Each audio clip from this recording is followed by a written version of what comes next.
Hello student, कैसे हैं आप लोग। लास्ट लेक्चर जो था उसमें हमने ये सारी चीज़ों की बात कर ली है।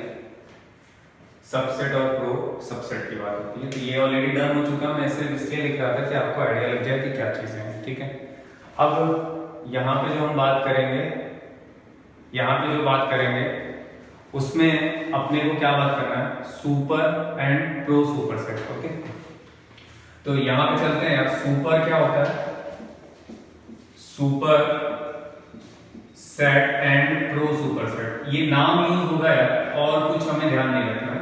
कहीं कहीं लिखा होगा तो उसके लिए आप ध्यान रखना।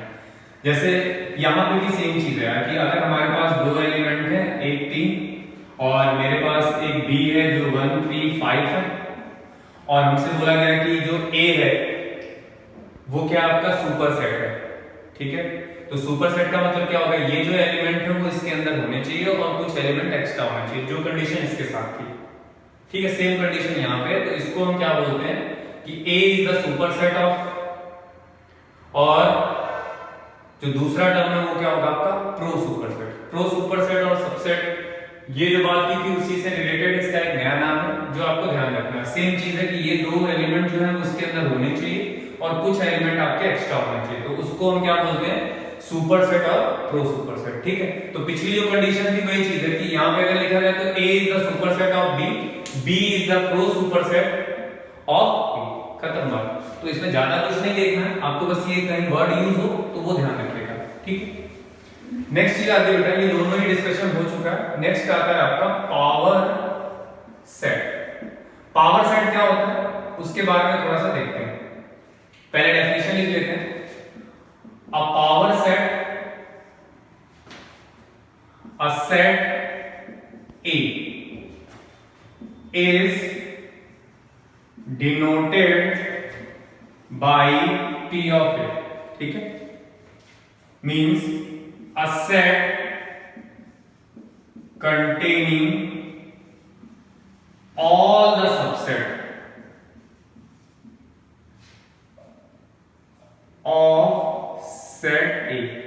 ठीक है, मतलब अगर देख के क्या पता चल रहा है कि पावर सेट क्या होगा। पावर सेट वो सेट है जिसको डिनोट किससे करते हैं, P ऑफ A से करते हैं, और a set containing all the subset of set ए, मतलब कि पहले जो आपको एक सेट दिया होगा उसका पहला काम आपको होगा कि उसका आप क्या बनाओगे, सबसेट बनाओगे।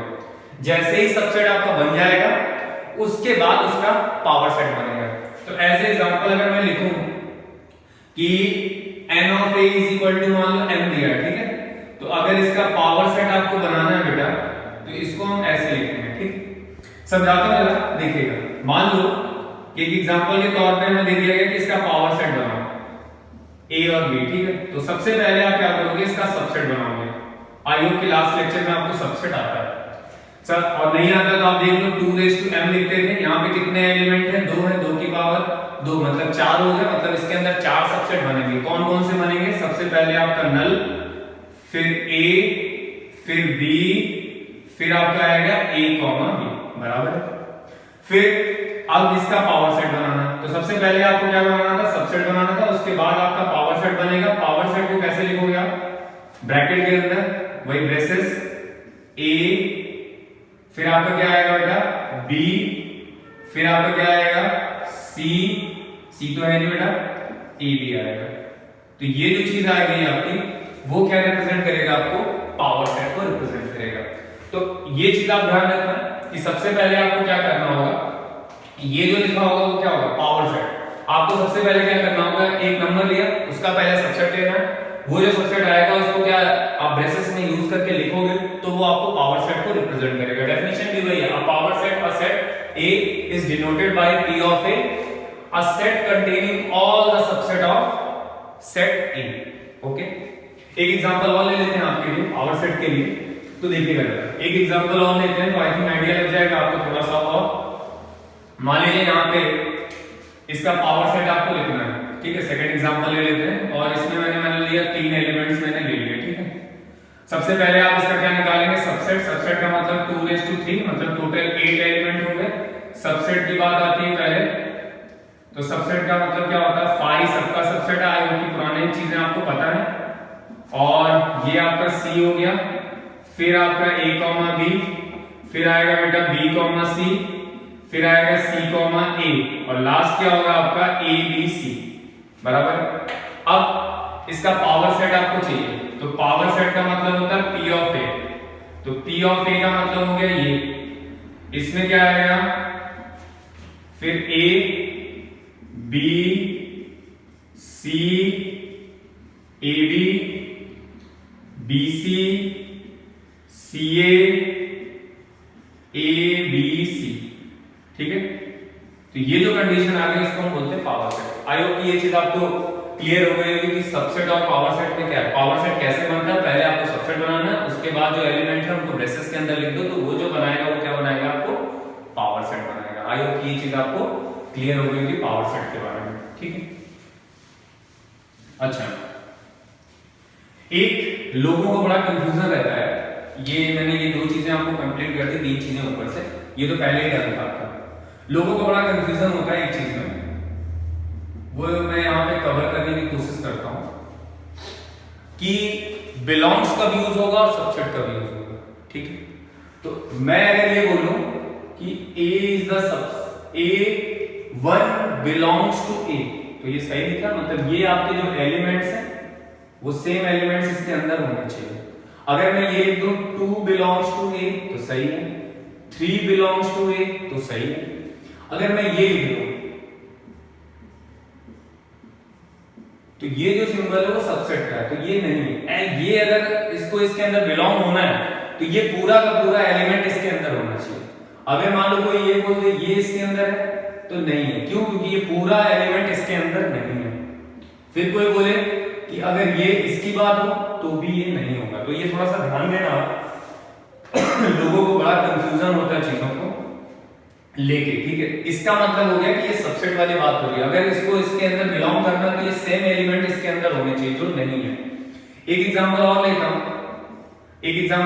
आपको समझाने के लिए। मान लो मेरे पास एक सेट ए दिया हुआ है, ए के अंदर के कुछ एलिमेंट्स लिखे हुए, मान लो 1, और यहां पे मैंने 3 ले लिया, फिर ले लिया आपने 5 और 6, ठीक। ऐसे कोई एलिमेंट्स मैंने लिए।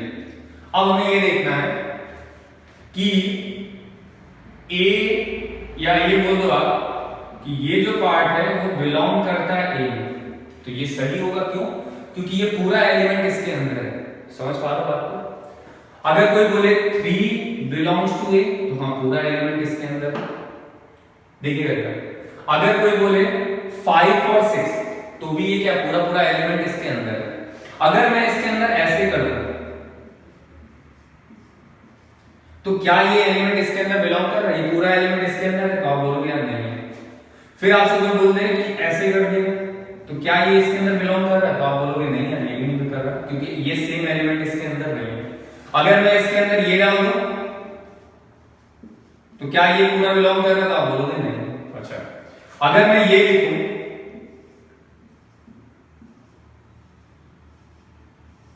सबसेट ऑफ ए, तो हाँ, रीजन ये जो बाहर के ब्रैकेट्स हैं, ये जो बाहर वाला पार्ट है इसको आप भूल जाओ, अंदर वाले को देखो, तो ये वाला पार्ट जो है वो सबसेट, मतलब सबसेट का जब भी केस आएगा तो ये ब्रैकेट आप भूल जाओ।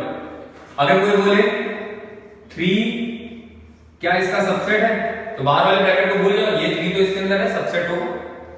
फिर अगर कोई बोले 5 6 क्या सबसेट है, तो हाँ है। आप चाहो तो ऐसे बना के भी देख सकते हो, इसमें कितने एलिमेंट हैं उनके सारे सबसेट अगर आपको लिखने हैं तो आप ऐसे ही लिखो। अगर आपसे कोई बोल दे इसका सबसेट बनाओ, अगर आपसे कोई बोल दे इसका सबसेट बनाओ तो क्या बोलोगे, 2 रेज़ टू m मान लो 2 एलिमेंट हैं, उनके सबसेट कैसे बनेंगे, सोच के देखना जरा। तो ये थोड़ा सा आप क्लियर कर लेना कि अगर इसको इसके अंदर बिलोंग होना है तो ये सेम एलिमेंट इसके अंदर होने चाहिए, ठीक है।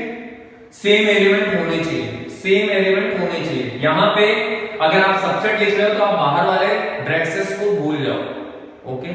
अब कोई बोल दे यार, जैसे सपोज करो अगर मैं यहाँ पे एक एग्जांपल और लेता हूँ आपके लिए और आपसे बोल दूं यार इसका सबसेट बताओ, तीसरा एग्जांपल ले ले चलो आपके लिए। मान लो यहाँ पे किसी ने लिखा और ये बोला ये मेरे पास 2 एलिमेंट है, इनके सबसेट बताओ, तो आप बोलोगे यार 2 रेज़ टू m और 2 की पावर ये 4 हो गया, और यहाँ पे आप क्या करो, इस पे आपको सबसेट लिखने हैं तो लिख लो। सबसेट क्या क्या होंगे देखो जरा, एक तो 5 जो सबका सबसेट होगा, ये जो लिखा है वो क्या होगा 1, ठीक है, ये तो लिखना पड़ेगा ना आपको, ये फिर क्या होगा और ये जो आपको लिखा हुआ वो, ठीक है। तो आप ये चीज थोड़ा सा ध्यान देना कि इसमें आपको जो टर्म आ रहा है उसको आपको ध्यान रखना है कि सबसेट की जो बात आएगी वो ये ब्रेसेस को यूज करना है अपने को, और बाहर वाले ब्रेसेस को आप ध्यान मत दो, वो तो लिखने का तरीका है। जैसे ये वाला है लिखने का तरीका है, ये वाला लिखने का तरीका, क्योंकि ये सबसेट है, और ये जो होंगे वो क्या है आपके एलिमेंट्स है, ये क्या है एलिमेंट्स है। तो अगर इसको इसके अंदर बिलोंग होगा तो ये पूरा पूरा एलिमेंट इसके अंदर होना चाहिए। आई होप कि क्लियर हो गया होगा। इतना ज्यादा समय लोगों को कंफ्यूजन रहता है, बहुत सारे क्वेश्चंस रहते हैं ऐसे स्कूल एग्जाम से रिलेटेड, तो मैंने आपको बताया, अगर आपको लगे तो आप रिमाइंड करके चीजों को देख सकते हैं, ठीक है। फिर नेक्स्ट आता है बेटा आपको, नेक्स्ट आता है आपका जो हमें बात करनी है वो है आपका यूनिवर्सल सेट। क्या होता है यूनिवर्सल, तो जरा देखते हैं। यूनिवर्सल सेट का मतलब क्या होता है, all element are present in const, जो आपका, या ऐसे बोलो कि आपके सारे एलिमेंट जो प्रेजेंट हो, किसके अंदर प्रेजेंट हो वो अभी देख लेते हैं। तो देखिए सबसे पहले मैं इसकी डेफिनेशन लिखता हूं, all the elements present in contest, सीधी सी बात, बस इतना बहुत है। All the element are present, all the element are present in contest, ठीक है। कॉन्टेस्ट मतलब आप समझ रहे होंगे क्या बात है। तो आपको ये अगर देख के पता चल रहा है यूनिवर्सल, तो यूनिवर्सल का मतलब वो सारे एलिमेंट्स, ठीक है। तो यूनिवर्सल का अगर वो सारे एलिमेंट्स की बात होगी तो जितने एलिमेंट्स हो सकते हैं वो सारे एलिमेंट्स की बात यूनिवर्सल के अंदर होगी। तो अगर कोई पूछे आपसे कि यार मेरे पास मैंने एक सेट दे दिया, समझना जरा, छोटी सी चीज है, आपको आगे इसके बारे में क्लियर आपको बताता हूं, और एक बी ले लिया मैंने -1 2 3, ठीक है। अगर आपसे कोई पूछे इसका यूनिवर्सल क्या होगा, तो आप बोलोगे यार ये जो नंबर है वो आपको 1 3 दिख रहा है और ये नेगेटिव दिख रहा है, तो इसमें जो आपके एलिमेंट कंटेन्स हो रहे हैं या प्रेजेंट हो रहे हैं वो तो दो ही चीजें दिख रहे हैं, या तो आपके इंटीजर होंगे, इंटीजर में पॉजिटिव और नेगेटिव दोनों आता है। तो अगर आप इस पूरे सेट्स की बात करो तो इसके लिए यूनिवर्सल क्या होगा, इंटीजर। यूनिवर्सल को डिनोट किससे करते हैं बेटा, ऐसा यू होगा, ठीक है। ये होता है यूनिवर्सल। क्या होता है इसको बोलते क्या है, यूनिवर्सल। क्या बोलते हैं, यूनिवर्सल। तो अभी थोड़ा सा ध्यान रखो, आपको समझ में आ जाएगा, इसकी टेंशन मत लेना। यूनिवर्सल का मतलब है पूरे वो टर्म जो आपको दिए होंगे उनको डिनोट किससे करते हो आप, यू से। और अगर आपको ये दो सेट दे दिए गए तो आपसे पूछा जाएगा सेट ऑफ यूनिवर्सल, तो आप बोलोगे यार इसके अंदर तो इंटीजर्स ही आने वाले हैं, ठीक है। और आगे क्लियर होगा यूनिवर्सल के बारे में, अभी इतना याद ध्यान रखो, डिनोट किससे करते हैं, यू से, ओके। नेक्स्ट आता है बेटा वेन डायग्राम। वेन डायग्राम क्या होता है जरा देखते हैं। वेन डायग्राम इसका मतलब क्या होता है, अगर मैं नॉर्मल बोलूं तो वेन डायग्राम को जो हम सेट्स में डिनोट करते हैं वो एक रेक्टेंगुलर फॉर्म में रिप्रेजेंट करते हैं, ठीक है। ये आपको इससे बहुत सारे क्वेश्चंस होंगे हमारे, तो उसको रेक्टेंगुलर फॉर्म में रिप्रेजेंट करते हैं। इसका मतलब क्या है, that means all the element present in different relation in the set. मतलब इसका मीन क्या होता है कि आप जो आपके ऑपरेशंस होंगे सेट के अंदर वो वेन डायग्राम के में आपको रिप्रेजेंट करना है। कैसे, आपको बोला जाए इट, या ऐसे बोल दो that means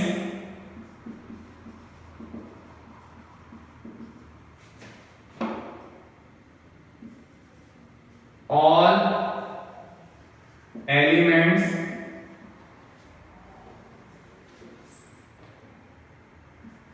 present different relation between sets, ठीक है। ये थोड़ा सा ध्यान रखना, that means all the elements present या represent ऐसे बोल सकते हो, represent different, ऐसे represent कर लो आप, चलो represent different relation between the sets, ठीक है। तो ये ज्यादा बेटर रहेगा। क्या लिखवा कि जब भी वेन डायग्राम की बात आएगी तो आपको ये देखना है वेन डायग्राम में वो रेक्टेंगुलर फॉर्म में आपको लिखा जाएगा। कैसे होगा बता रहा हूं, that means all the element represent different relation between the set. मतलब जो सेट के अंदर रिलेशन होंगे डिफरेंट टाइप के, वो इसको रिप्रेजेंट करता है, और कुछ नहीं, आपको ध्यान रखना है।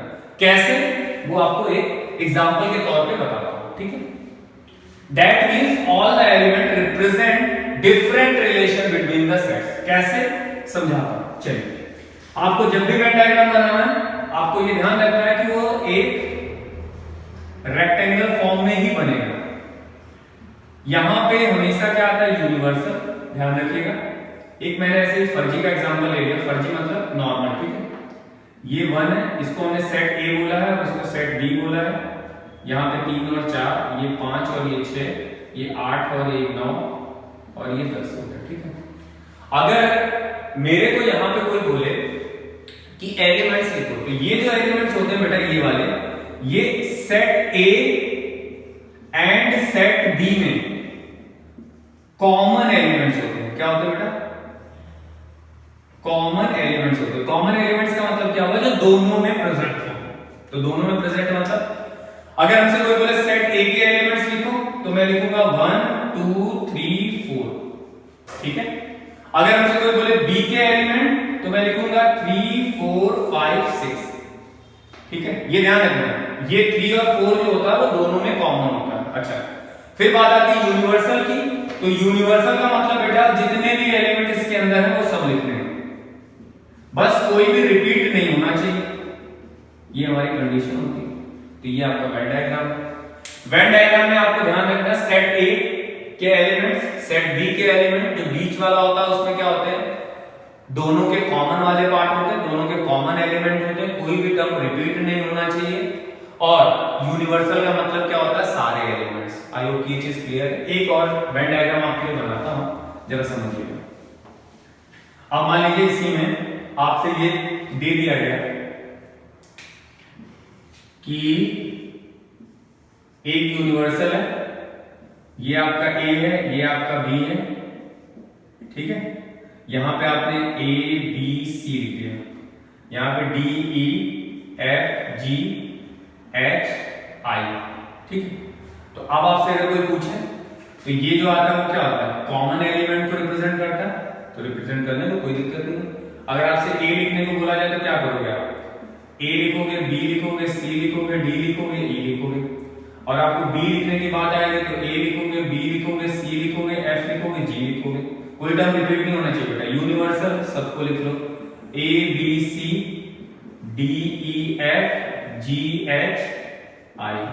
यूनिवर्सल का मतलब सारे एलिमेंट्स। आई होप कि ये चीज आपको क्लियर होगी कि वेन डायग्राम क्या होता है और यूनिवर्सल सेट क्या होता है। यूनिवर्सल का मतलब क्या होता है, सब कुछ जो आप लिख सकते हो। उसमें क्या बोला गया था, all element present in contest. तो कॉन्टेस्ट का मतलब यहाँ पे कितने एलिमेंट प्रेजेंट है आपके कॉन्टेस्ट में, तो ये सारे हैं जो वो आपके प्रेजेंट है। ये वाला जो हमेशा बीच वाला होगा वो क्या दिखाएगा आपको, कॉमन पार्ट, और ये सारे आपके क्या है, यूनिवर्सल है। आई होप कि ये चीज आपको क्लियर होगी। नेक्स्ट वीडियो में आगे हम बात करेंगे ऑपरेशन ऑफ सेट्स की।